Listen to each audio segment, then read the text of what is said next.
الحقيقه مبسوط جدا. اولا الجو حلو قوي.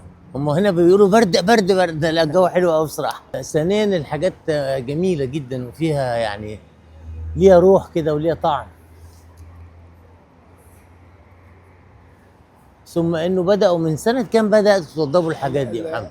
الصيانة بدأت في سنة 22 22. 2022.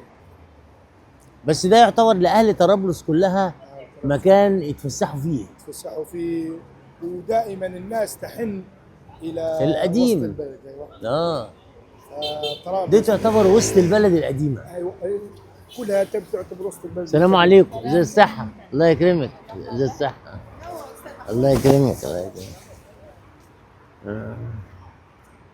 احنا في باب البحر لسه، ولسه معانا اخونا الامبراطور العظيم محمد الفاتح ولسه بنتفرج على المكان الجميل دوت. والمكان ده يعني عايز اكتر من جوله ان شاء الله. يعني احنا النهارده في اللقطه الثانيه من طرابلس.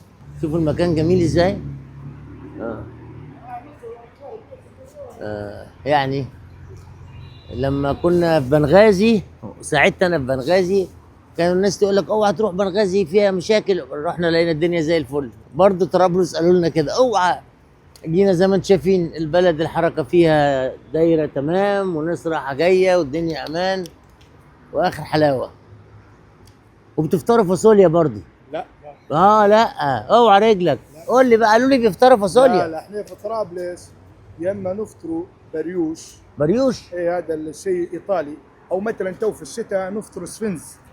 سفنج؟ ايه سفنز إيه. ايه السفنج ده؟ هذا عباره عن عجين رطب ويعملوه في الزيت قلي. رطب بلح يعني؟ لا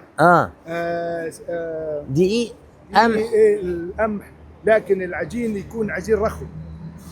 كويس. أيوة. زي الاسفنجي. كويس. ويكون فيه بيض في النص. حلو قوي. ده اسمه ايه بقى؟ هذا سفنز. سبنز. سفنز. سفنز. أيوة. ده ايطالي؟ لا، يقال انه تركي. ده كل اهل طرابلس يفطروه خصوصا في الشتاء.